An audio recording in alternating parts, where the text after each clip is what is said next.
기도하겠습니다.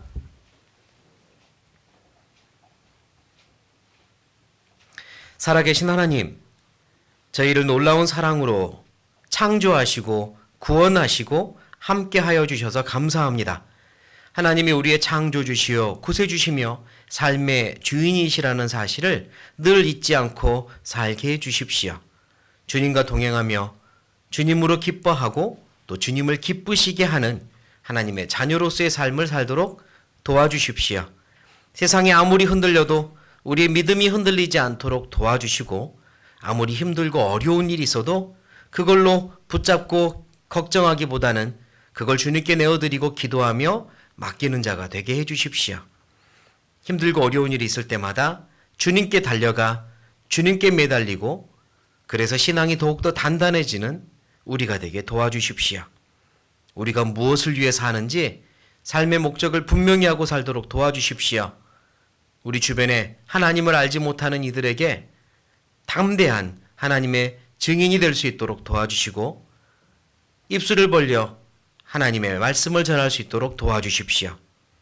그리고 하나님이 사랑하시는 형제자매들, 그리고 하나님의 교회를 진심으로 사랑하고 섬기는 우리가 되게 도와주십시오. 이 시간 하나님의 말씀을 사모하여 모였습니다. 우리 마음을 활짝 열어주시고 하나님의 은혜로, 하나님의 말씀으로 채워주시며 힘을 얻고 위로받고 변화되는 시간이 되게 도와주십시오. 이 시간 함께하지 못한 이들도 어디 있든지 그 마음과 생각을 붙잡으시고 다음번에는 함께할 수 있도록 도와주십시오. 우리를 통해, 우리 교회를 통해 주님의 모든 계획이 이루어지고 주님만이 영광 받으시기 원하오며 예수님의 이름으로 감사하며 기도드립니다.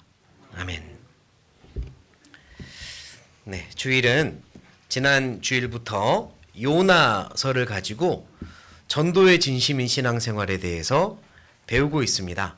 하나님의 전도자로서 너의 생업이 무엇이냐라고 요나에게 물었을 때 요나는 나는 하나님을 경외하는 사람이다 라고 대답을 했는데, 우리 역시 하나님을 경외하는 전도자로서의 본분을 생각하며 사명을 생각하며 삽시다 라고 지난주에 배웠고요. 오늘은 계속해서 요나서를 통해 또 교훈을 받으려고 합니다. 성경 요나서를 찾겠습니다. 구약 요나입니다.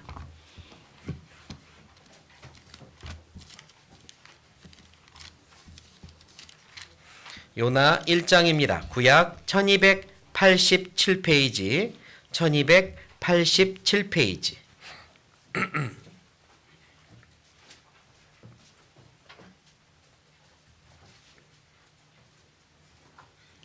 1287페이지. 찾으셨으면 1장 1절부터 제가 읽겠습니다. 여호와의 말씀이 아미떼의 아들 요나에게 임하니라. 이르시되 너는 일어나 저 큰 성읍 니느웨로 가서 그것을 쳐서 외치라. 그 악독이 내 앞에 상달하였음이니라 하시니라. 그러나 요나가 여호와의 낯을 피하려고 일어나 다시스로 도망하려 하여 욥바로 내려갔더니 마침 다시스로 가는 배를 만난지라. 여호와의 낯을 피하여 함께 다시스로 가려고 선가를 주고 배에 올랐더라. 여호와께서 대풍을 바다 위에 내리심에 바다 가운데 폭풍이 대작하여 배가 거의 깨어지게 된지라. 사공이 두려워하여 각각 자기의 신을 부르고 또 배를 가볍게 하려고 그 가운데 물건을 바다에 던지니라. 그러나 요나는 배 밑층에 내려가서 누워 깊이 잠이 든지라. 6절 같이 읽겠습니다. 선장이 나아가서 그에게 이르되 자는 자여 어찌 미뇨? 일어나서 네 하나님께 구하라. 혹시 하나님이 우리를 생각하사 망하지 않게 하시리라 하니라. 제가 계속 읽죠.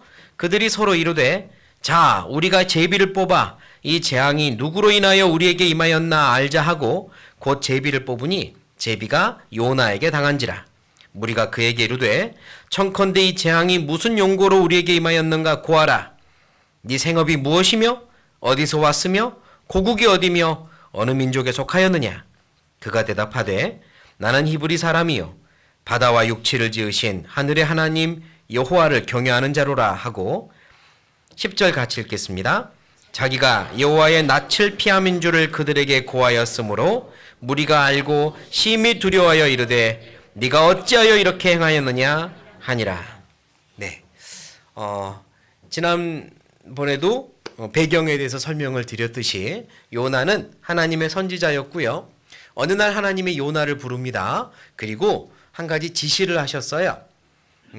육지로를 향해 북동쪽으로 육로로 가면 니느웨라고 하는 도시가 나오고 그 니느웨라고 하는 도시는 아수르라는 나라의 수도인데요.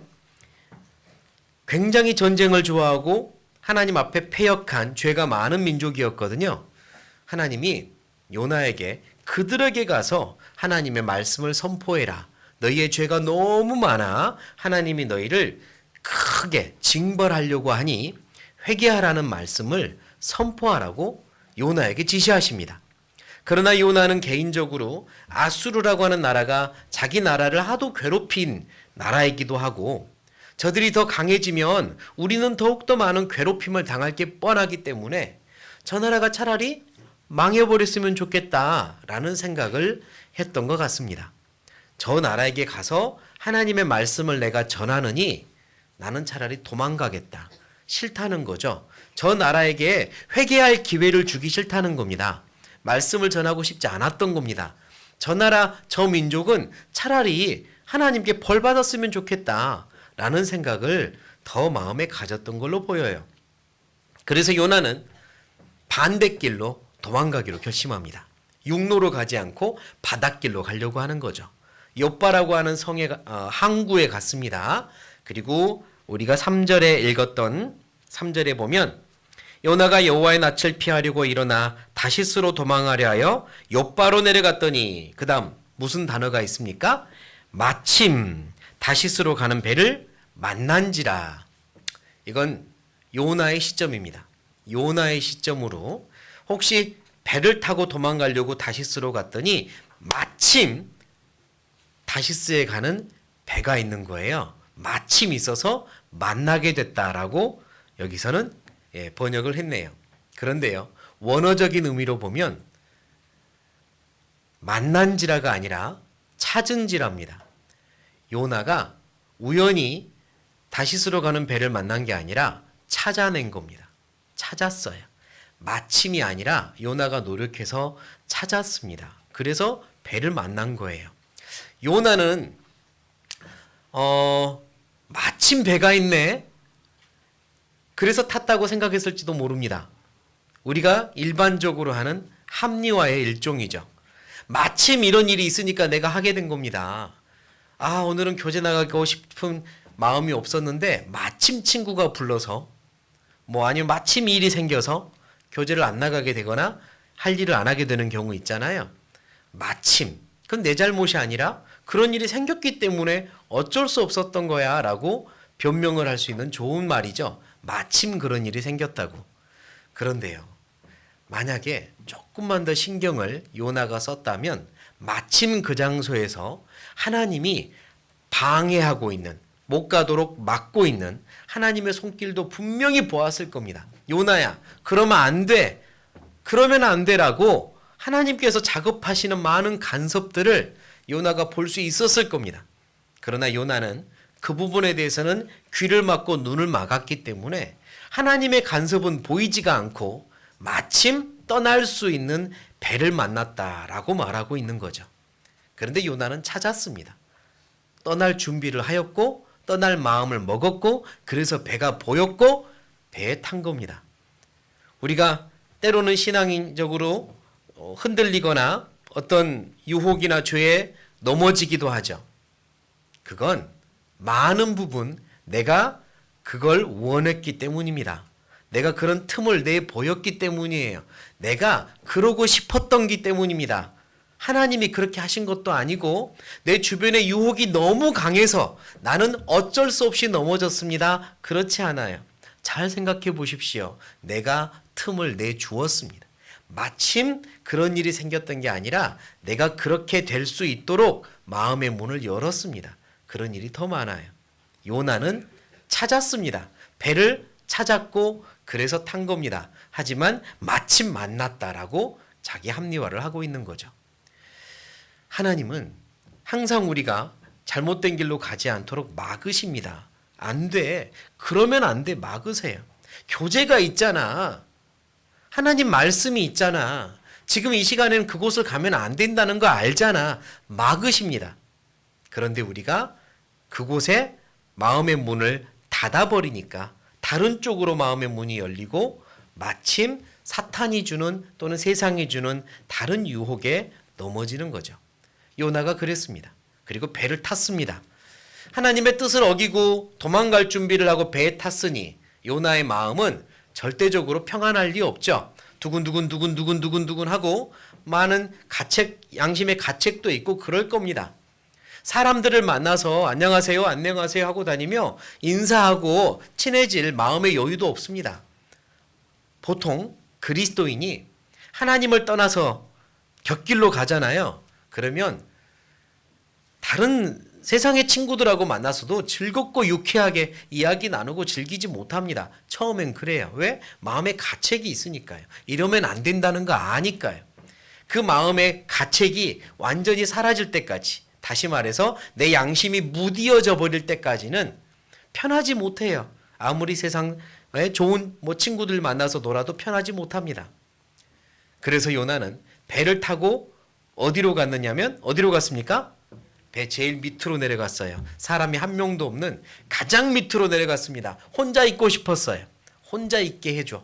혼자 있고 싶었고 이불을 푹 둘러쓰고 잠이 듭니다. 잠이 오기나 했겠습니까? 잠을 자려고 노력했겠죠. 하나님을 떠나서 내가 이 길로 가면 안 된다는 걸 알면서도 다른 방향으로 갈 때면 우리는 그렇게 되는 것 같아요. 귀찮아지고요. 사람 만나는 것도 귀찮고 그냥 하나님 이렇게 하나님이 나를 좀 간섭하지 말았으면 좋겠어. 이런 마음으로 이불을 둘러쓰고 하나님과 차단하려고 노력하고 눈 감고 잠을 자려고 노력하는 그런 모습이 하나님을 떠났을 때 처음 일어나는 모습입니다. 이러면 안 되는데, 내가 이러면 안 되는데 알면서도 그런 일을 행할 때 우리는 내 양심으로 두근두근 하지만 일부러 이불을 둘러쓰는 것처럼 양심을 덮어버리려고 노력을 하게 되죠. 배가 출발을 합니다. 멀리 떠나가죠. 육지를부터 떠나갑니다. 요나는 이제 좀 안심을 했을까요? 하나님과 멀어지는구나. 육지를 떠나서 멀리 바다를 향해 가고 있는 배를 타고 있으니까 이제 하나님과 멀어지는구나. 이제 괜찮겠지 라고 안심을 했을까요? 요나의 마음을 잘 모르겠지만 한 가지 확실한 건 하나님과 절대로 멀어질 수 없다는 거죠. 제 아무리 배를 타고 멀리 가도 하나님의 눈과 손에서 벗어날 수 없다는 거죠. 하나님은 요나를 쫓아오셨습니다. 바로 쫓아왔죠. 큰 풍랑을 앞세우고 요나를 쫓아왔어요. 배를 막 흔들면서 요나를 깨우시잖아요. 하나님을 떠나서 어디든 벗어날 수 없다는 걸 요나를 통해서 우리가 알아야 됩니다. 한번 상상을 한번 해보죠. 사막이 있습니다. 넓은 사막, 풀 한 폭이 그늘 하나 없는 맨땅 빨간 사막입니다. 거기에 토끼 한 마리 있습니다.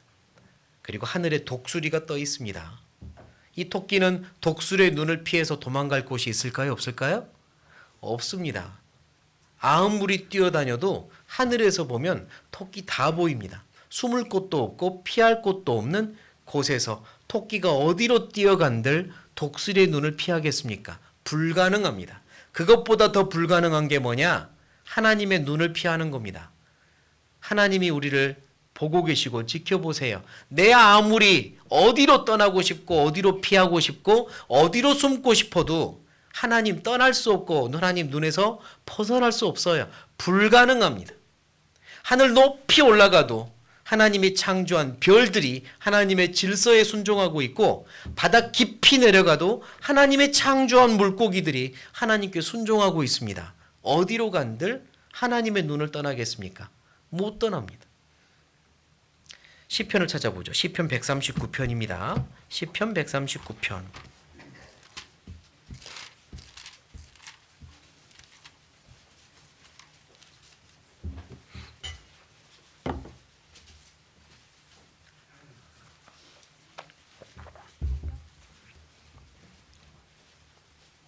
시편 139편 7절입니다. 시편 139편 7절. 7절부터 10절까지 제가 읽겠습니다. 내가 주의 신을 떠나 어디로 가며 주의 앞에서 어디로 피하리이까? 내가 하늘에 올라갈지라도 거기 계시며 음부에 내 자리를 펼지라도 거기 계시니이다. 내가 새벽 날개를 치며 바다 끝에 가서 거할지라도 곧 거기서도 주의 손이 나를 인도하시며 주의 오른손이 나를 붙드시리다. 네, 이게 정확한 고백입니다. 내가 하늘 높이 올라가도 바다 끝에 간다 할지라도 하나님의 손에서 벗어날 수 없습니다. 하나님 다 보고 계십니다. 내가 무엇을 하고 있는지, 무슨 마음을 품고 있는지, 어떤 계획을 갖고 있고 어떤 핑계를 대고 있는지 다 보고 계십니다. 피할 수 없습니다. 내가 잠을 자고 있다? 하나님 그것도 보고 계십니다.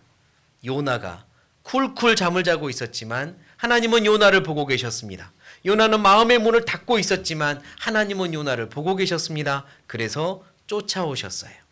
배가 뒤집힐 정도의 큰 풍랑을 가지고 오셨고 요나를 흔들어 깨우려고 하시는 거죠. 그런데요, 요나가 깨질 않습니다. 예레미야 23장을 찾아보죠. 예레미야 23장.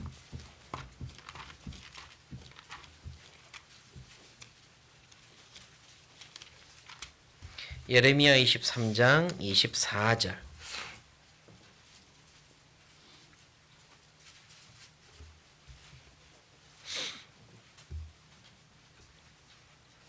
예레미야 23장 24절 같이 읽겠습니다.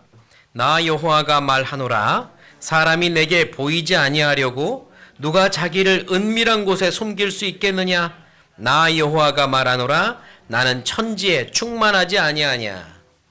요나는 배 밑층에 숨어서 자기를 은밀하게 감춥니다. 이불로 둘러쓰고 감추었죠. 숨으려고 노력합니다. 그러나 하나님의 눈에서는 피할 수 없어요.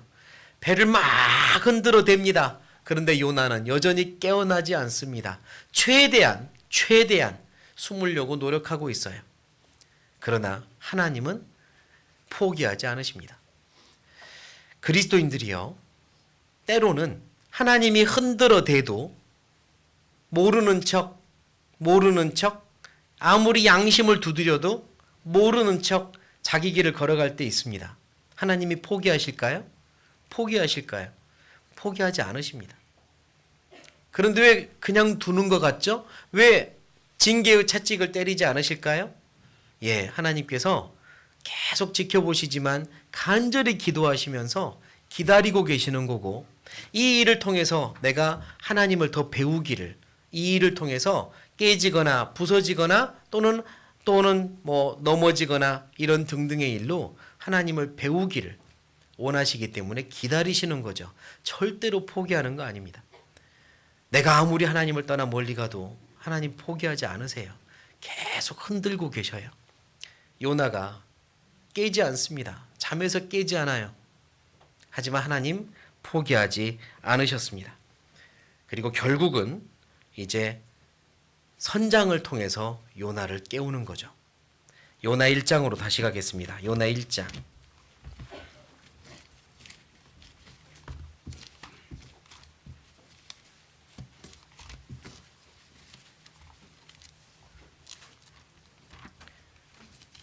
요나 1장입니다.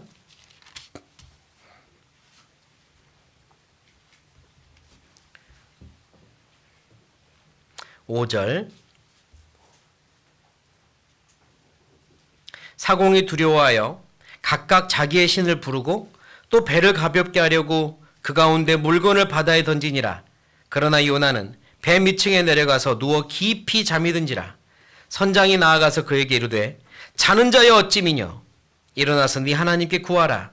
혹시 하나님이 우리를 생각하사 망하지 않게 하시리라 하니라. 요나가 잠을 자고 있자 결국은 선장이 옵니다. 선장이 와서 요나를 두드려 깨우며 야단을 치죠. 뭐라고 야단칩니까? 자는 자여 어찌미뇨. 이렇게 야단을 치고 있어요. 요나가 잠을 자고 있는데요. 잠은 요나가 자고 있는데 하나님을 떠난 사람은 요나인데 그로 인해서 주변 사람들이 힘듭니다. 주변 사람들이 힘듭니다. 이런 일이 우리 안에 있습니다. 내가 하나님을 떠나서 살면, 내가 신앙을 떠나서 살면 내 마음이 복잡하고 힘든 게 아니라 주변 사람들이 힘들 수 있어요. 여기 보십시오. 요나가 탄 배에 누가 힘듭니까? 사공들이 힘듭니다. 요나 때문에 배가 흔들리고 뒤집어지려고 하니까 사공들이 힘들어요. 살기 위하여 가지고 있는 모든 짐을 바다에 던져야만 했습니다. 자기들의 전 재산일 수도 있는데요. 바다에 던져요. 살기 위하여 몸부림을 칩니다. 결국 누구 때문이냐면 요나 때문이거든요. 내가 신앙생활이 하나님 앞에 올바른 방향이 아니면 나 때문에 주변이 힘들 수 있습니다. 내 주변에 많은 사람들이 나 때문에 힘들 수 있어요. 내가 조금만 올바른 길로 가면 내 많은 사람들, 내 주변의 사람들이 나로 인해서 하나님을 빨리 알 수도 있는데 내가 하나님의 복음을 전해줘서 구원을 빨리 받을 수만 있으면 이 사람들 얼마나 좋아요. 얼마나 행복해요. 그런데 내가 전해주지 않아서 이들은 여전히 세상에 무엇이 참된 행복인지 모르고 아둥바둥 살잖아요. 어쩌면 그것도 나 때문이에요. 내가 전해주지 않아서. 내가 하나님의 올바른 이 복음을 전해주지 않아서 세상에 무엇이 참된 것인지 알지 못하니까 아둥바둥 살고 있죠. 때로는 좋았다가 슬펐다가 기뻤다가 아팠다가 감정이 요동치고 그렇게 살고 있잖아요. 그건 누구 때문이냐면 어쩌면 나 때문일 수 있습니다. 내가 온전하지 못해서 내가 말씀을 전해주지 않아서 저 많은 사람들이 나 때문에 힘들죠. 그뿐입니까? 내가 징계를 받는데요. 하나님은 때로는 나에게 징계를 주실 때 내 몸이나 내 어떤 경제적인 것이나 이런 것에 징계를 주시기도 하지만 때로는 내가 사랑하는 것에 징계를 주십니다. 내가 진짜 사랑하는 것, 그게 때로는 내 가족일 수도 있죠. 내가 잘못했는데 징계가 가족에게 오는 거예요. 내가 잘못했는데 다른 분이 아픈 거예요. 내가 잘못했는데 나 때문에 함께 고생하는 거예요. 징계로 인해서 말이죠. 요나가 그렇잖아요.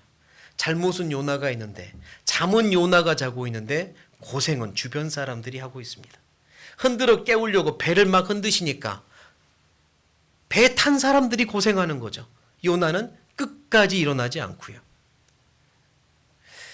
잘 생각해 보면 그리스도인이 탄 배는 축복의 배여야만 합니다. 그리스도인이 탔잖아요. 그 배는 어떤 배보다 축복을 받아야 되는 배잖아요. 그런데 너무나도 반대되는 일이 벌어졌습니다. 어떤 배에 내가 탄 배에 예를 들어 내가 탄 배에 유명한 연예인만 탔다고 해도 나는 자랑스럽습니다. 어디 가서 자랑하게 돼요? 내가 탄 배에 누구 탔다? 그냥 세상에서 유명한 한 사람 타도 자랑거리잖아요. 그리스도인이 탔으면 복받은 배가 돼야 돼요. 그런데 오히려 지금 엄청 고통 속에 있습니다. 학교에 옛날에는 그런 일이 비일비재했으니까 학교에 어떤 반에 그 학교 이사장님의 아들이 그 반이 됐다. 그럼 그 반 아이들은 힘들어질까요? 좋아질까요? 일반적으로 힘들어질까? 이사장의 아들이 이 반에 들어왔으면 이 반 아이들은 혜택을 받습니다. 선생님들이 함부로 못해요. 다른 반에서는 전체 단체 기합을 줘도 이 반에서는 단체 기합 못 줍니다. 군대에 사령관의 아들이 이 내무반에 들어왔어요. 입대를 해서. 그 내무반 아이들은 힘들어질까요? 편해질까요? 그냥 지금 그런지는 모르겠지만 옛날에는 편해지지 않겠습니까? 다른 내무반은 기합도 주고 가혹행위도 있을 수 있고 그 내무반은 그러지 못해요. 사령관 아들이 있다는 것만으로도. 큰일 날 수 있으니까. 그러면 옆에 있는 사람이 편해지는 거잖아요. 하나님의 아들이 탄 배입니다. 하나님의 아들이 배에 탔어요. 어떤 배보다 안전해야죠. 어떤 배보다 축복받아야죠. 그런데 지금 그 배가 뒤집히려고 합니다. 뭔가 이상하잖아요. 말이 안 되는 거 아닙니까? 그렇다면 내가 있는 장소는 어떻습니까? 내가 있는 학교는요? 내가 있는 그 일터는요? 내가 만나는 사람들은 복받아야 될 사람입니다. 하나님의 아들을 알고 있고 함께하고 있으니까요. 그런데 그렇지 않으면 그 잘못은 어쩌면 고스란히 나에게 있지 않겠습니까? 하나님의 복음을 전해줘야 되는 사람, 하나님의 은혜를 나눠줘야 되는 사람이 탔는데 그렇지 않은 거예요. 구원받은 사람이 탔는데 전혀 그 사람이 나에게 복음에 대해서 알려주지 않는 거예요. 그 사람에게서 하나님을 믿는 기쁨, 신앙의 기쁨도 보이지 않는 거예요. 궁금하지도 않는 거예요. 그러면 큰일이지 않습니까? 하나님의 아들이 내가 있는 곳에 같이 있는데 나에게 돌아오는 복이 하나도 없으면 얼마나 큰 손해일까요? 그런 일이 있으면 자연스럽게 선장이 와서 요나를 두드려 깨우듯이 요나, 자는 자여 어찌미뇨? 지금 네가 잘 때냐? 사람들은 다 살려고 아우성치는데 당신은 지금 자고 있느냐? 두드려 깨우듯이 내 옆에 있는 사람들이, 그들의 영혼들이 아마 나를 향해서 아우성을 칠 겁니다. 지금 잘 때냐고. 어쩜 그럴 수 있냐고. 우리들 이렇게 살아보겠다고 발버둥을 치고 있는데 참된 행복이 뭔지 몰라서 나름대로 노력하고 사는 거 안 보이냐고. 이 세상 속에 휘말려 사는 거 안 보이냐고. 그들의 영혼이 우리에게 소리칠 겁니다. 당신은 구원받았다며, 당신은 천국에 소망이 있다며 혼자 가면 되는 거냐고. 그렇게 해요. 그러니까 내가 혹시 잠이 들어 있다면 잠에서 깨야 됩니다. 자는 자여 어찌미뇨? 나에게 하는 말일지도 몰라요. 내가 잠을 자고 있는지 잠을 자고 있지 않는지 어떻게 알 수 있느냐? 내 주변을 바라보면 됩니다. 그들의 아우성치는 소리가 들리는지 들리지 않는지. 저 많은 내가 알고 있는 사람들이 나름대로 열심히 살고 있는데 그 열심히 살고 있는 모습이 마냥 좋아만 보이는지 아니면 안타까운지. 저렇게 바등바등 열심히 살지만 하나님 알지 못하면 결국 지옥 가는 건데 어떡하나 안타까운지, 아니면 돈 벌고 성공하고 그렇게 사는 모습이 부러운 건지, 나도 그냥 저렇게 살고 싶다, 혹시 그런 건지, 내 마음이 어떤지 들여다보시면 내가 자고 있는 사람인지 깨어있는 사람인지 분간할 수 있을 겁니다. 내 주변에 세상이 흔들리고 있습니다. 계속해서 흔들릴 겁니다. 계속해서 땅을 흔들어서 지진도 나오고요. 세상이 흔들리죠. 그 흔들리는 세상 속에서 이건 하나님이 흔들고 계시는구나, 정신 차려야 되겠다, 이 마음이 생기는지 아니면 아무 생각도 없는지 보면 내가 잠들어 있는지 그렇지 않은지 알 수 있을 겁니다. 요나 때문에 주변에 많은 사람들이 지금 힘들어하고 있잖아요. 나 때문에 내가 잠이 들어 있어서 주변에 많은 이들이 힘들어하고 있지는 않은가 한번 봐야 되겠습니다. 내 혼자만 편하게 사는 것, 그 절대 하나님이 원하시는 거 아니잖아요. 나 혼자만 천국에 가는 거 절대로 하나님이 원하시는 거 아닙니다. 복음을 전하기 위해 불편도 감수하고, 복음을 전하기 위해 주님처럼 희생도 감수하고, 나 혼자 절대 천국 갈 수 없다, 한 명이라도 더 손을 붙잡고 가야 되겠다는 마음 가지고 사는 것, 그게 하나님이 내게 원하시는 마음입니다. 그렇지 않으면 깨어나야 돼요. 내 지금 잠들어 있는 겁니다. 하나님이 나를 깨우시고 주변 사람들이 나를 깨웁니다. 선장이 요나를 깨웠습니다. 자는 자여 어찌미뇨? 이렇게요. 선장이 절대 좋은 마음 아니었겠죠. 한번 상상해 보세요. 지금 선원들은 정말 죽을 둥 살 둥 그렇게 노력하고 있는데, 아니 분명히 배에 탔던 한 사람이 안 보이는 거예요. 선장이 봤거든요. 차림으로 봤을 땐 그 이스라엘이라는 지역에서 하나님 믿는 사람들, 뭐 선지자라고 하는 사람들이 입고 다니는 옷차림, 그런 옷차림이었는데 그 사람이 안 보이는 거예요. 그래서 선장이 찾아다니는 거잖아요. 배 밑층에 왔더니 요나가 자고 있습니다. 기가 막힌 거죠. 기가 막힌 겁니다. 자는 자여 어찌미뇨 깰 때 절대로 좋은 마음으로 깨지 않았을 겁니다. 깨우지 않았을 거예요. 화가 나지 않았을까요? 어쩌면 이럴 수 있느냐? 화가 나지 않았을까요? 그러면서 하는 말, 우리 지금 다 죽게 되었으니 너는 너의 하나님께 기도해라, 이러잖아요. 너의 하나님께 기도해달라. 이게요, 영혼의 소리로 한번 생각해 보십시오. 영혼의 소리로. 내 주변의 사람들이 내게 부탁하는 영혼의 소리요. 나 지금 죽게 되었으니 당신의 하나님께 나 좀 살려달라고 해주세요. 영혼의 소리요. 나 지금 죽게 되었으니 나를 위해 기도 좀 해주세요. 내 주변의 많은 영혼들이 나에게 그렇게 부탁하고 있습니다. 그걸 들어야 됩니다. 그게 전도자의 삶이잖아요. 그들이 어떤 모습으로 살든, 내가 밉든 또는 뭐 개인적으로 좋아하든 나랑 친하든 어쩌든 간에 그들의 영혼은 나에게 지금 하소연하고 있습니다. 당신의 하나님께 기도해 주세요. 나 좀 살려달라고 해주세요. 그러니까 잠자고 있을 수가 없잖아요. 그걸 듣는다면 어떻게 잠을 잡니까? 요나가 드디어 일어났습니다. 드디어 일어났어요. 선장이 요나에게 와서 당신의 하나님께 기도해 주세요라고 부탁을 했지만, 만약에 내 주변의 사람들이 내가 하나님을 믿는 걸 알고 있고 그래서 나에게 와서 당신의 하나님께 나를 위해 기도해 달라고 해주세요 라고 한다면, 그런데 나는 정작 내 주변의 사람들에게 하나님 이야기를 한 번도 하지 않았고 내 삶의 모습으로도 하나님을 믿는 모습을 제대로 보여주지도 않고 있다는 걸 내 주변 사람들이 알고 있다면 나한테만 뭐라고 하겠습니까? 저는 그렇게 생각하지 않습니다. 내가 믿는 하나님까지도 뭐라 하지 않겠습니까? 네가 믿는 하나님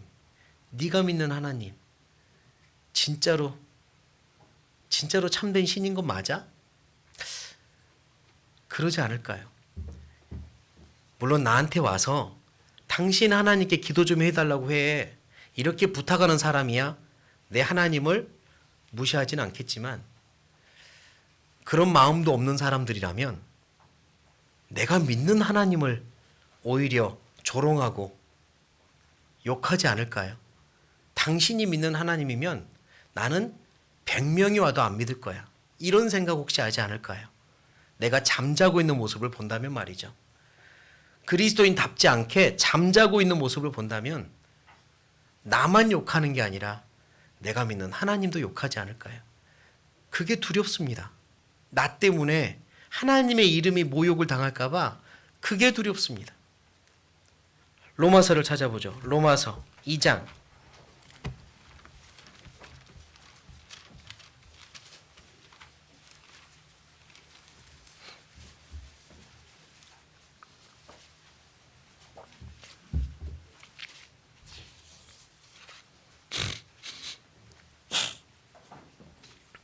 로마서 2장 24절입니다. 로마서 2장 24절.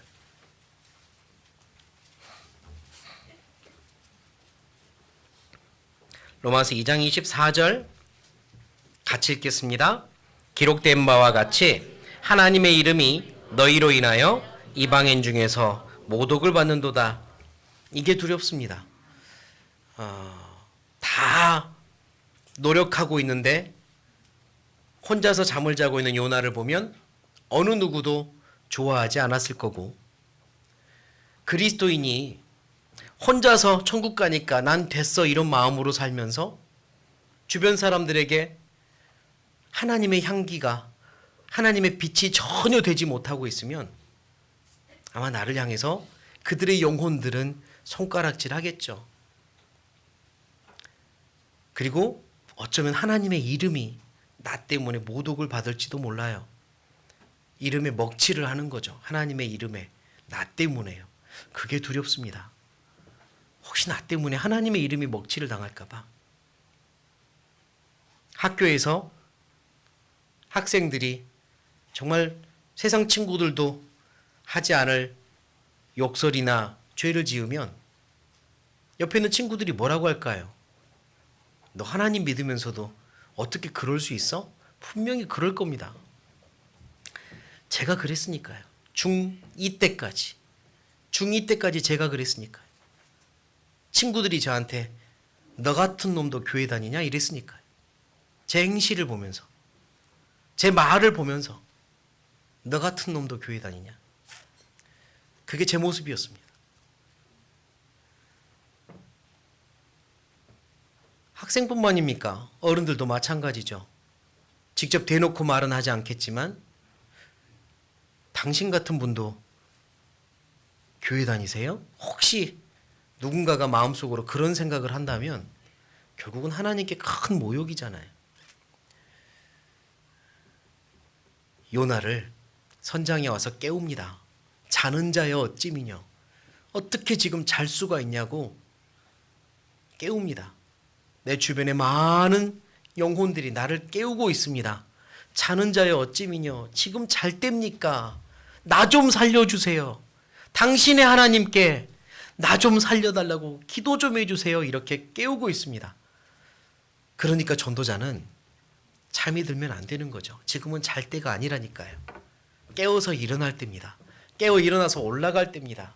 나 혼자 있는 저 아래층에서, 저 배 밑층에서 잠을 자고 있으면 아무것도 안 보이지만 깨워서 올라가면 많은 게 보여요. 살겠다고 아우성치는 사람들이 보여요. 소리 지르는 사람들의 괴성이 들려요. 조금만 더 올라가 보세요. 배 저 위로 하나님의 눈으로 배를 바라보세요. 금방이라도 뒤집힐 것 같은 그 배에서 자기들이 가지고 있는 모든 재물을 버려가며 자기들의 신에게 기도하며 살려달라고 하고 있는 그들이 보일 거란 말이에요. 잠에서 깨어서 일어나서 조금만 하나님의 눈으로 세상을 바라봅시다. 하나님의 눈으로. 그러면 내가 저들과 똑같이 아둥바둥 거리며 그렇게 살아야 될까? 아니면 저들에게 복음을 전하며 살아야 될까? 답이 보일 거예요. 답이. 섞여 있으니까. 아니, 세상 사람들보다 더 밑에 내려가 있으니까 답이 뭔지 모르고 그렇게 살고 있을 수도 있죠. 조금만 하나님의 시선으로, 하나님처럼 하나님의 마음으로 조금만 더 하늘의 마음을 두고 세상을 바라봅시다. 그러면 정말 없어질 허무한 것에 마음 뺏기지 말자. 저들처럼 사는 게 아니라 저들을 건져내는 삶을 살자. 그렇게 마음 생길 겁니다. 당연히 생길 겁니다. 그러니까 잠에서 깨셔야 돼요. 조금만 더 올라갑시다. 하나님의 눈으로 세상을 바라봅시다. 이와 비슷한 상황, 배가 뒤집히려는 상황에서 요나 때문에 뒤집히려고 하고 있잖아요. 그런데 다른 한 사건에서는 그리스도인 한 사람 때문에 배가 안전하게, 거기 있는 모든 사람들이 안전하게 구조된 일도 있습니다. 사도행전을 찾아보죠. 사도행전 27장.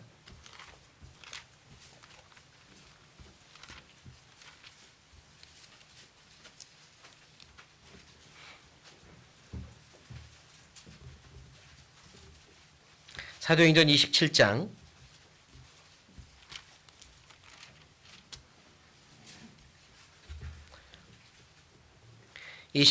18절부터 20절입니다. 사도행전 27장 18절부터입니다. 18절부터 제가 읽겠습니다. 우리가 풍랑으로 심히 애쓰다가 이튿날 사공들이 짐을 바다에 풀어버리고 사흘째 되는 날에 배의 기구를 저희 손으로 내어버리니라. 여러 날 동안 해와 별이 보이지 아니하고 큰 풍랑이 그대로 있음에 구원의 여망이 다 없어졌더라. 네, 사도 바울이 탄 배였습니다. 배가 출발을 했고요. 어느 지점에 이르자 큰 풍랑을 만나 배가 뒤집힐 정도가 된 거예요. 이 풍랑은 물론 하나님이 가져오셨지만 바울의 죄 때문에 가져오신 게 아니라 바울을 통하여 하나님이 더 큰 역사를 이루기 위하여 계획하신 풍랑입니다. 바울은 깨어 있었던 사람이기 때문에 이 풍랑이 우연은 아니라는 거 알고 있었고 하나님께 기도했습니다. 주변에 하나님을 알지 못하는 사람들은 큰 풍랑 속에서 살려고 발버둥을 치다가 더 이상 방법이 없자 구원의 여망이 없어졌더라 포기했습니다. 이제 죽었구나 포기하는데 사도 바울만은 계속 기도합니다. 하나님, 이 풍랑을 보내신 이유가 뭡니까? 하나님의 뜻은 뭡니까? 제가 어떻게 해야 됩니까? 계속 기도하죠. 그리고 답을 얻었습니다. 하나님께 답을 얻은 바울은 담대하게 이렇게 말해요. 22절입니다. 22절 같이 읽겠습니다. 내가 너희를 권하노니 이제는 안심하라. 너희 중 생명에는 아무 손상이 없겠고 오직 배뿐이니라. 25절 같이 읽겠습니다. 그러므로 여러분이여 안심하라. 나는 내게 말씀하신 그대로 되리라고 하나님을 믿노라. 기도 중에 바울은 답을 얻습니다. 이 풍랑은 한 사람도 다치게 하는 풍랑이 아니라 하나님의 큰 뜻을 이루기 위해서 과정이라고 답을 얻습니다.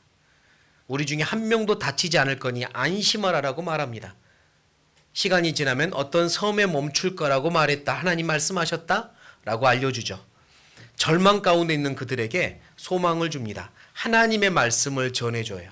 나의 하나님께 기도했더니 나의 하나님이 이렇게 답을 주셨다고 알려줍니다. 모든 답은 하나님의 손에 있다고 알려줍니다. 이 풍랑도 하나님께 나왔고 이 답도 하나님께 있다고 알려줍니다.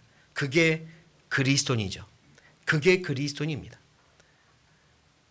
요나랑은 너무나도 차이가 많이 나잖아요. 아무리 흔들려도 흔들리지 않는 믿음 가지고 기도할 수 있는 사람, 그리고 이 문제, 이 모든 것의 답은 하나님께 있다고 말해줄 수 있는 사람, 그게 그리스도인입니다. 결국 바울의 말대로 배는 어떤 섬에 멈췄고요. 그 섬에서 바울에게 하나님이 함께 하신다고 하는 기적들이 많이 일어났고요. 그 모습을 본 그 섬의 사람들, 또 옆에 선원 배에 같이 탔던 사람들은 바울을 다시 보게 되고요. 아마 결국 로마에 도착했을 때는 그 소문이 쫙 퍼지면서 바울이 복음을 전하기에 아주 좋은 계기가 됐을 거라고 믿습니다. 하나님의 계획 속에 있거든요. 그러니까 잠이 깨어있는 사람은, 잠이 깨어있는 그리스도인은 어떤 일이 생겨도 기도하고 하나님을 위하여, 하나님께 그들을 위하여 기도해 줄 수 있는 사람이고 하나님의 답을 알려줄 수 있는 사람이고요. 잠들어 있는 그리스도인은 어찌하여 잠을 자고 있냐고 야단맞는 사람이죠. 그러니까 잠에서 깨어야 합니다. 지금 잠자고 있을 때가 아니거든요. 자고 있어서는 안 되는데 잠을 자고 있던 그리스도인들의 모습, 너무나도 슬픈 모습 한 가지를 찾아보겠습니다. 이전에도 몇 번이나 찾아봤던 사건인데요. 마태복음 26장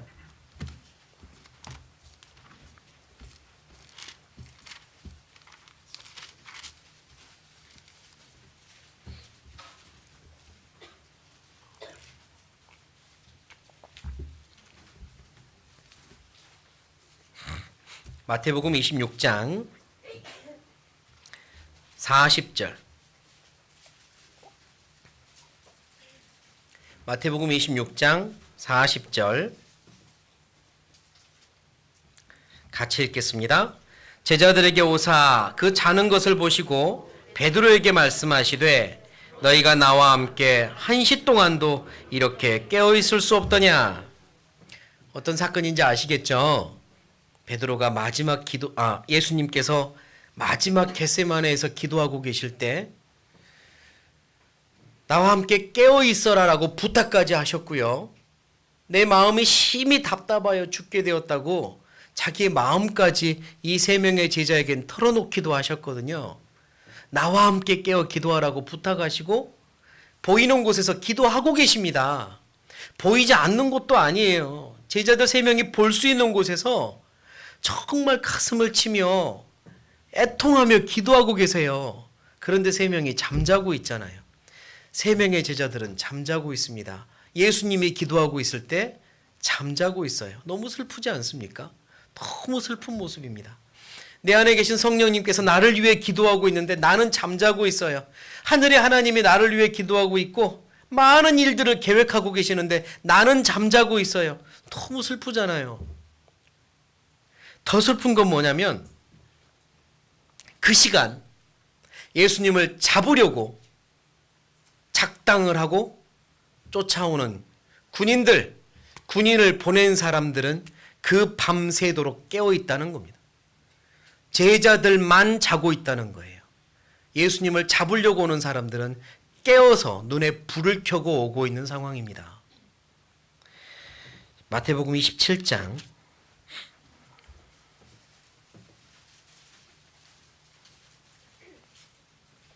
마태복음 27장 1절 27장 1절 같이 읽겠습니다. 새벽에 모든 대제사장과 백성의 장로들이 예수를 죽이려고 함께 의논하며 새벽에 대제사장들, 장로들 다 깨어 있었습니다. 그 전에 군인들 보내놓고부터 깨어 있었죠. 밤샜을 겁니다. 그들은 계속 모여 의논합니다. 예수를 잡아오면 어떻게 할까? 어떻게 우리가 원하는 대로 죽음까지 이르게 할까? 계속 의논합니다. 어떻게 하면 우리는 유대인들인데 로마의 법대로 처단을 받게 할까? 빌라도라고 하는 심판권을 가지고 있는 총독을 설득할까? 연구하고 있습니다. 제자들만 자고 있는 그 밤에. 슬프죠. 그 모든 걸 예수님은 알고 계시니 더욱 슬플 겁니다. 나와 함께 깨어 있어라 부탁했지만 자고 있어요. 누가복음을 보겠습니다. 누가복음 23장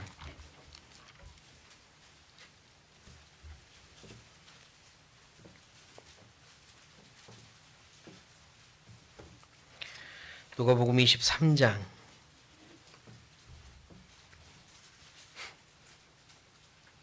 12절 누가복음 23장 12절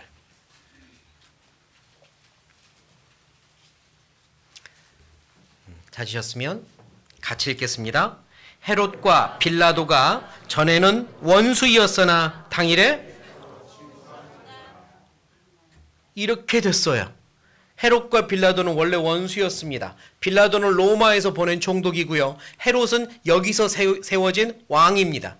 원래 자기가 권력자였죠. 헤롯 가문은 유대의 왕이 되기 위하여 로마의 이 황제, 가이사 황제에게 돈을 주고 뇌물을 주고 왕의 권력을 가지고 먼저 와서 왕이 되었습니다. 왕이 된 가문인데 이번엔 총독이 온 거예요. 서로 애매한 권력 다툼이 있습니다. 그러니까 원수지간이죠. 원수지간이었습니다. 그런데 친구가 돼버렸어요. 누가 둘을 친구 되게 만들었습니까?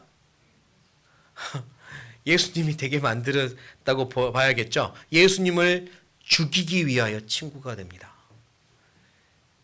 복음을 가로막기 위하여 친구가 됩니다. 복음의 대적자라는 똑같은 목표가 있었기 때문에 친구가 되었어요. 예수님을 대적하는 사람들은 그 시간 일치단결을 합니다. 합심을 했어요. 잠도 깨어있고 합심합니다. 그런데 예수님의 제자들은 잠자고 있고요. 또 누가 크냐 내기하고 있죠. 너무 슬픈 일이잖아요. 예수님 마음이 얼마나 아팠을까 막 생각해보면 가슴이 미어져요. 예수님 얼마나 힘드셨을까 그때. 그런데 더 슬픈 건 뭐냐면 지금도 내가 예수님을 그렇게 슬프게 만들고 있는 건 아닐까 싶어서요. 지금도 내가 예수님을 그렇게 만들고 있는 건 아닐까. 깨어 있어야 되는 지금 잠자고 있고 마음을 합해야 되는 지금 마음이 나뉘고 있고, 나의 예수님은 얼마나 힘드실까? 그 생각이 들죠. 그러니까 잠들면 안 되는 겁니다. 그러니까 그리스도인들은 지금 잠자면 안 돼요. 우리에게 주님을 위해 일할 수 있는 시간이 넉넉하게 많이 있는 것도 아닌 것 같잖아요. 세상이 흔들리고 있는 걸 보면 빠른 속도로 하나님의 말씀처럼 전 세계가 하나가 되기 위하여 준비가 되고 있는 걸 보면 정말 우리에게 시간이 넉넉한 게 아니구나 알 수 있지 않습니까? 잠들어서도 안 되고 마음이 나뉘어서도 안 됩니다. 모든 형제자매들은 친구가 돼야죠. 하나가 돼야 됩니다. 왜? 목적이 같으니까요.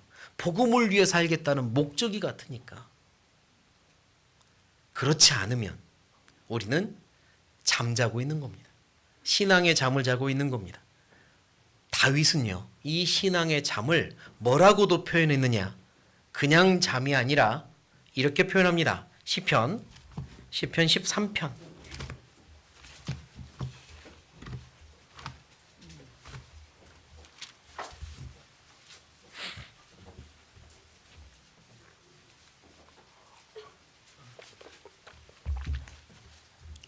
시편 13편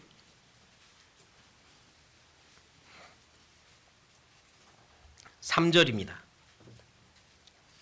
3절 같이 읽겠습니다. 여호와 내 하나님이여 나를 생각하사 응답하시고 나의 눈을 밝히소서. 두렵건대 내가 사망의 잠을 잘까 하오며. 5절 제가 읽겠습니다. 4절 제가 읽겠습니다. 두렵건대 나의 원수가 이르기를 내가 저를 이겼다 할까 하오며 내가 요동될 때에 나의 대적들이 기뻐할까 하나이다. 다윗의 시입니다. 다윗은 많은 원수들에게 쫓겨다니고 힘든 시절을 보냈죠. 자기를 죽이려고 하는 사람들 때문에, 억울하게 하는 사람들 때문에, 심지어 친구였지만 배반하는 이들 때문에 마음이 많이 낙심되고 힘들었습니다. 조롱하는 이야기들도 많이 들었습니다. 그래서 어려웠죠. 마음이 많이 힘들었습니다. 그때 하나님께 기도합니다. 내가 이 어려운 일들로 인하여 무너져버리고 포기하면 그게 신앙에 잠이 드는 순간인데, 그 신앙의 잠은 곧 사망의 잠이라는 걸 알고 있기 때문에 두려워합니다. 다윗은 신앙의 잠이 드는 건 곧 사망의 잠이 드는 것과 같다고 말하고 있습니다. 사망의 잠이에요. 신앙의 잠은 사망입니다. 그를 통해 더 이상 아무 역사가 일어나지 않으니까요. 신앙이 죽은 것 같으니까요. 그냥 잠깐 쉬는 게 아니니까요. 쉬었다가 일어날 수 있는 게 아니니까요. 자칫 잘못하면 쭉 그냥 그를 통해서 역사가 더 이상 없는 거니까요. 다윗은 두려워합니다. 내가 이렇게 어려움 속에 있지만 신앙의 줄을 놓을까봐, 심령의 줄, 정신줄 놓을까봐, 그래서 잠들까봐 두려워합니다. 어려움이 있을 때도요, 하나님 붙잡아야 됩니다. 하나님 붙잡는 그 줄을 놓으면 안 돼요. 그게 바로 잠드는 거니까요. 신앙이 하나님으로부터 딱 등을 돌리는 거니까요. 사망을 향해서 걸어가는 거니까요. 아무리 힘들어도, 아무리 어려워도 다윗처럼 두려워하셔야 됩니다. 내가 그 하나님을 손을 놓고 사망의 잠을 잘까봐 두려워하셔야 됩니다. 하나님, 저 그러지 않게 해주세요. 그러지 않게 해주세요. 그러면서 4절을 말하잖아요. 두렵건대 나의 원수가 나를 보며 기뻐할까 하나이다. 내가 저를 이겼다. 아하, 내가 저를 이겼다 할까 하나이다. 다른 시편에서는 그렇게 말합니다. 아하, 내가 저를 이겼다 할까 하나이다. 다윗이 싫었습니다. 너무 싫었습니다. 사탄이, 하나님의 대적이 나를 보며 기뻐할까 봐 싫었습니다. 하나님이 기뻐해야지. 내가 기쁨을 드리고 싶은 이는 하나님이지 하나님의 대적자가 아니거든요. 그런데 내가 하나님은 슬프게 하고 하나님의 대적들은 기쁘게 만들어줄까 두려웠습니다. 두렵건대 제가 그렇게 될까 두렵습니다. 우리가 잠이 들면 하나님은 슬퍼합니다. 그걸로 끝이 아니에요. 더더더 싫은 게 있죠. 사탄이 기뻐합니다. 나의 대적자들이 기뻐합니다. 그렇게 하고 싶지 않잖아요. 다윗이 그게 두려웠던 거예요. 실제로 성경에 사망의 잠을 잔 사람들은 많이 있습니다. 이렇게 방금 사망의 잠을 잘까 두려워했던 다윗도 환난 중에서는 깨어서 살았는데요. 대부분의 환난이 지나고 왕이 된 후에 약간 성공과 평안이 찾아올 때 그만 깊은 낮잠에 빠졌고, 낮잠을 잔 후에는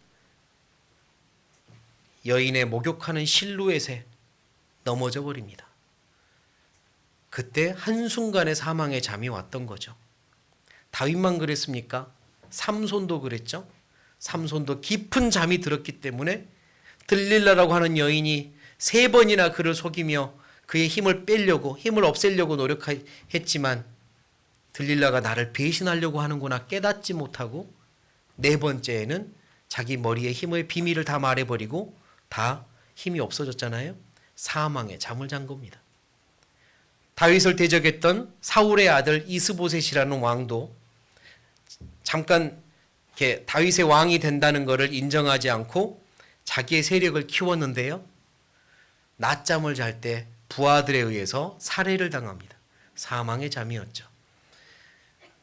그리스도인도 깊은 신앙의 잠이 들면 언제 어떻게 될지 모릅니다. 그러니까 깨어나야 돼요. 하나님이 내 양심을 두드릴 때 이렇게 말씀으로 불같은 또는 칼같은 말씀으로 두드릴 때 깨어나야 합니다. 아, 이제 자면 안 되겠다. 정신 차리자. 일어나자. 할 일이 많다. 하나님이 나를 부르신다. 깨어나야 합니다. 하나님은 지금 일하고 계세요. 하나님 지금 일하고 계십니다. 많은 영혼들을 거두고 계셔요. 추수 때니까요. 많은 영혼을 거두고 계시는데 내가 잠이 들어 있으면 하나님 보시기에 얼마나 가슴 아프겠습니까? 잠언입니다. 잠언 10장. 잠언 10장.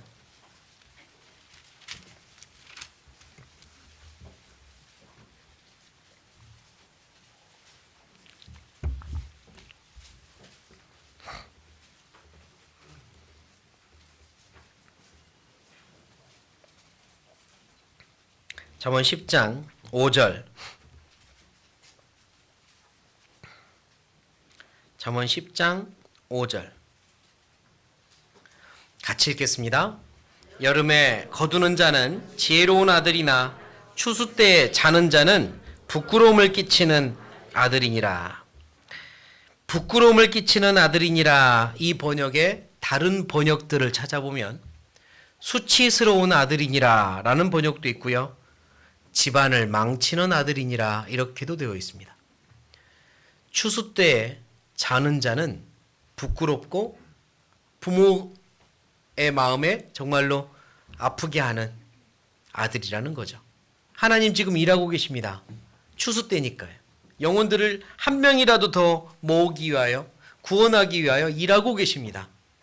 세상을 막 흔들고 있죠. 큰 지진으로도 흔들고 정말 폭풍 같은 경제적인 대란으로도 흔들고 전염병으로도 흔들고 계속 흔듭니다. 왜요? 한 명이라도 깨어나라고, 한 영혼 살리려고 하나님은 흔들고 계시잖아요. 그런데 그리스도인이 자고 있어요. 그것도 내가. 그런 일은 없어야겠습니다. 하나님께 아픔을 드리는 아들이 되지 말아야죠. 하나님 일어나고 싶어요. 깨어나고 싶습니다. 저를 깨어나게 해주세요. 제가 어떻게 살아야 됩니까? 도와주세요.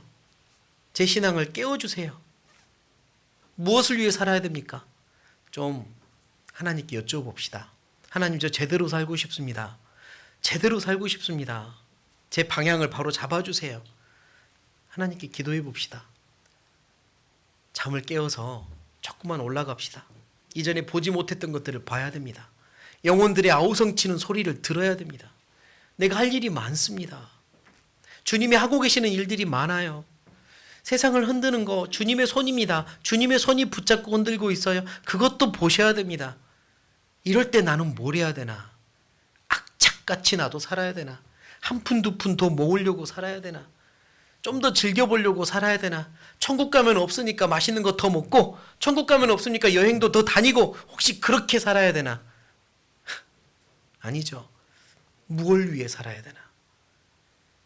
그게 깨어나는 과정입니다. 깨어나야 돼요. 에베소서입니다. 에베소서 5장.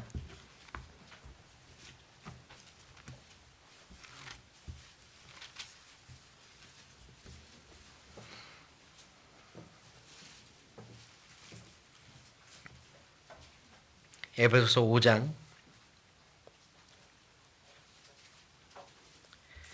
11절부터입니다. 11절부터 에베소서 5장 11절부터 제가 읽겠습니다. 너희는 열매 없는 어두움의 일에 참여하지 말고 도리어 책망하라. 저희의 은밀히 행하는 것들은 말하기도 부끄러움이라. 그러나 책망을 받는 모든 것이 빛으로 나타나나니 나타나지는 것마다 빛이니라. 그러므로 이르시기를 같이 읽겠습니다. 잠자는 자여 깨어서 죽은 자들 가운데서 일어나라. 그리스도께서 네게 비추시리라 하셨느니라. 잠자는 자여 깨어서 일어나라. 하나님이 비추신다라고 말씀합니다. 오늘은 푹 늦잠을 자야겠다라고 아예 마음 먹고 잠을 자고 있는데 한 가지 실수를 했어요. 창문에 커튼을 열어놓고 잔 겁니다. 그럼 어떻게 돼요? 창문으로 햇빛이 쫙 들어오면 눈부셔서 이제 못 자는 거죠. 빛이 쫙 들어오면 내 몸의 세포가 깨어나고 눈이 떠지고 깨어날 수밖에 없습니다. 하나님께서 내게 비추고 계세요. 햇빛처럼 쫙 비추고 계십니다. 일어나라고. 잠자는 자여 일어나라 하십니다. 더 이상 열매 없는 어두움의 일에 참여하지 말라고 하십니다. 어두운 곳에서 배 밑층에서 못 보겠지, 하나님 보지 못하시겠지, 상관하지 못하실 거야, 이런 마음으로 행했던 많은 것들 이제 구별되라고 하십니다. 내 힘으로 못한다면 구하십니다. 구하시면 됩니다. 하나님 도와주세요. 구별되고 싶습니다. 버리고 싶습니다. 천국까지 가지고 가지 못할 거는 이 땅에서 버리게 해주십시오. 조금 더 깨어나고 싶습니다. 깨어서 복음도 전하고 하나님께 기쁨을 드리는 그런 삶을 살고 싶습니다.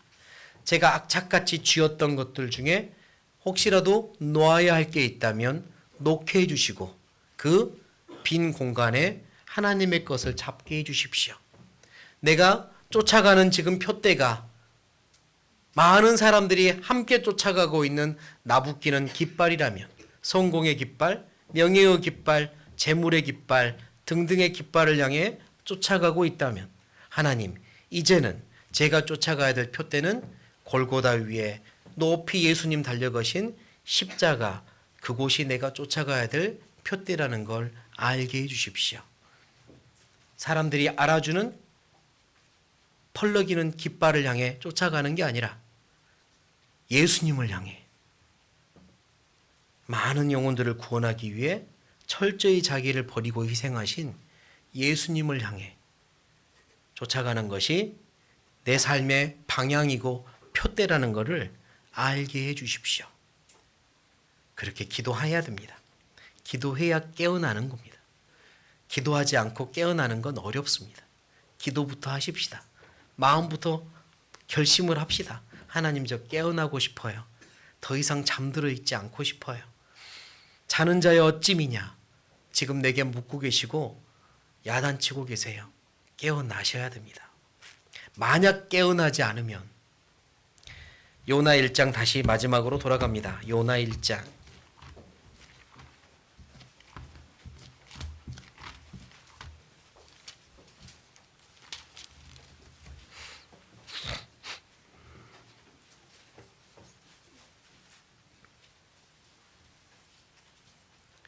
요나 1장 10절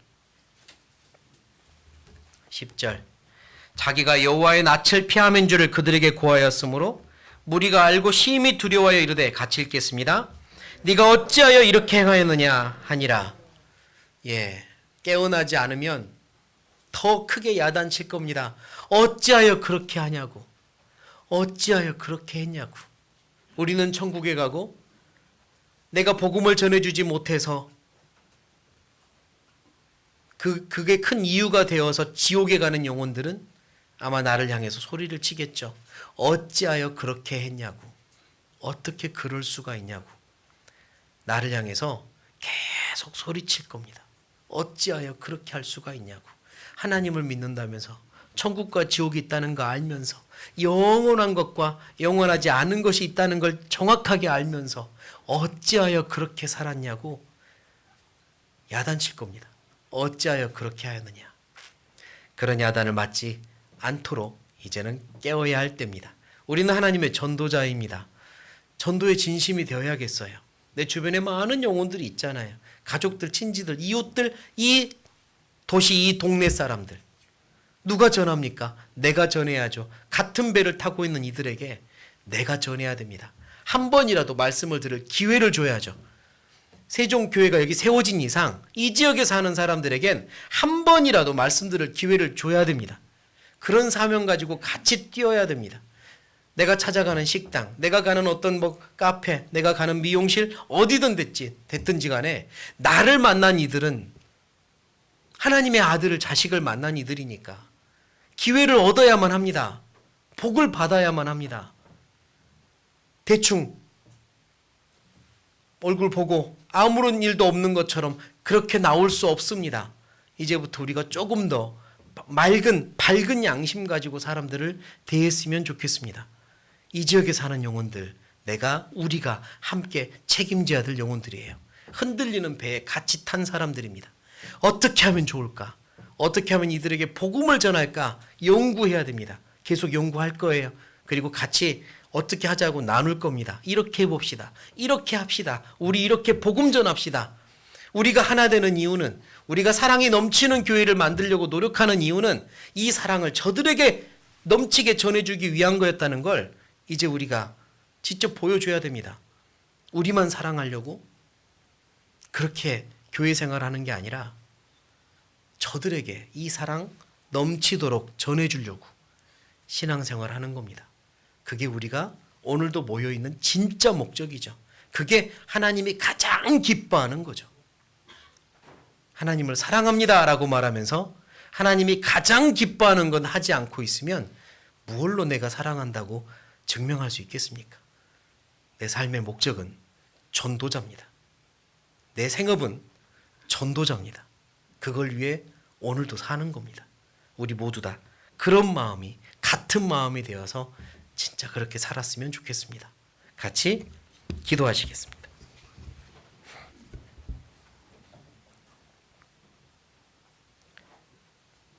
살아계신 하나님, 저희를 구원하시기 위하여 모든 것을 버리시고 우리를 구원하신 후 지금은 우리 안에서 살아 역사하시는 하나님 감사합니다. 우리를 얼마나 사랑하시는지 그 사랑 다 알지 못하지만 우리가 알고 있는 사랑만으로도 너무나도 크고 감사하며 갚을 길이 없다는 거 압니다. 주님께서 우리에게 가장 원하시는 건 주님의 그 사랑을 주변의 많은 이들에게 전하며 사는 것이라는 것도 잘 알고 있습니다. 하나님, 우리의 무뎌진 양심을 깨어나게 하시고 우리의 신앙이 깨어나게 하셔서 담대하게 전도자의 역할을 감당할 수 있도록 도와주십시오. 학교에 있든 직장에 있든 누구를 만나든 하나님의 복음을 맡은 자답게 하나님의 빛과 향기가 되어서 복음 전하는 자가 되게 도와주십시오. 우리 모두 다 깨어나게 해주십시오. 모든 형제자매들 깨어나게 해주십시오. 그리고 한마음 한뜻이 되게 도와주십시오. 주님을 위해 살고 싶어도 때로는 어려움이 있어서 힘들고 고민되고 걱정되는 것들이 있어서 주저앉을 때가 있습니다. 그 모든 것들을 주님의 손에 믿고 맡기는 믿음 또한 더 커지도록 도와주십시오. 교회에서 계획하는 모든 일들이 하나님의 계획이길 원합니다. 하나님께서 앞서 행해 주시고 이루어 주시며 모든 영광은 아버지 홀로 받으십시오. 이 시간을 주신 하나님께 감사드리며 예수님의 이름으로 기도드립니다. 아멘.